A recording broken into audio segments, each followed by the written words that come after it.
I think is an incredible piece of work. Tonight from 7, The Undercover Migrant will show, I mean, really, Isabel, the reality of the world's most dangerous migrant camps. It's on talk at 7. What can we expect? Well, I think that this documentary will change the whole way people look at the so-called small boats crisis. They're now, of course, not very small boats at all. The situation is that for journalists like me, I cannot get into those migrant camps in Calais and Dunkirk to report the truth of what is really going on there. Why not? Because the French police stop the media getting in. They are incredibly obstructive. They go out of their way to make it difficult for reporters to get into those camps. So what's the solution to that? Well, I figured that someone would have to go in undercover. Now, with the best will in the world, I like to think I'm a good journalist, but I'm not going to fit in amongst the migrants. And so step forward a 35-year-old builder from Rochdale called Christian, who volunteered for this, frankly, very dangerous task.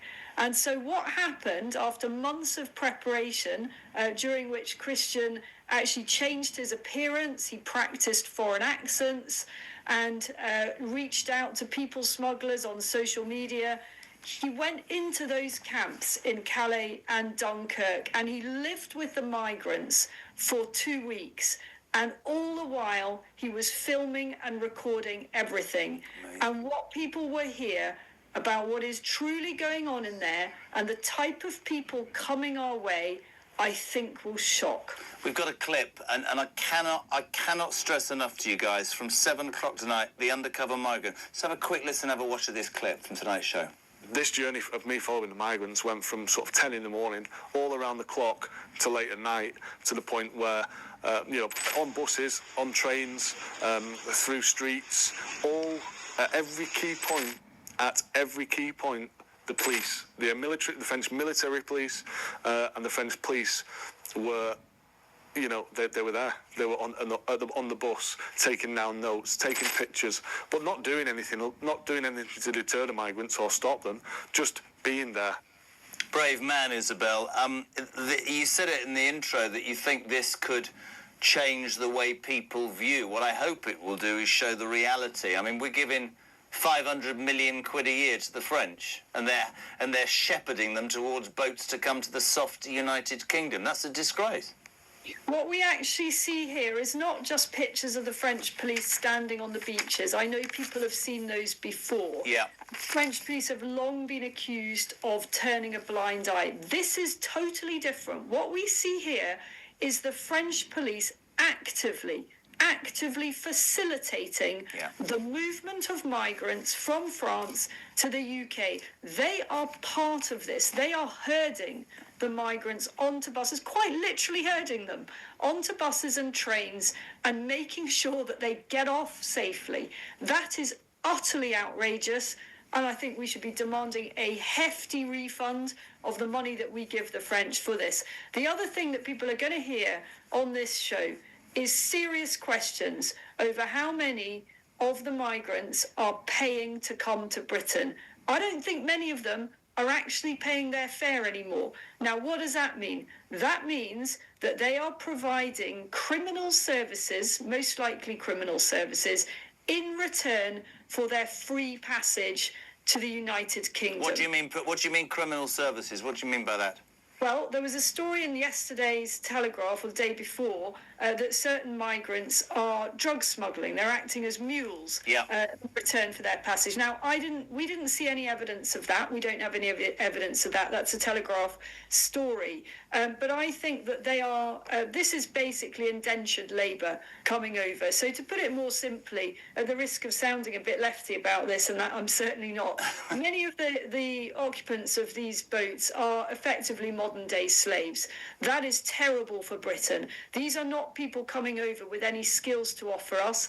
They are people who are coming over indebted to the people traffickers, and on arrival, if not before they get on the boat, they have to find ways to pay the money back. That is a very, very serious shift in the way we view the kind of people that are coming into our country.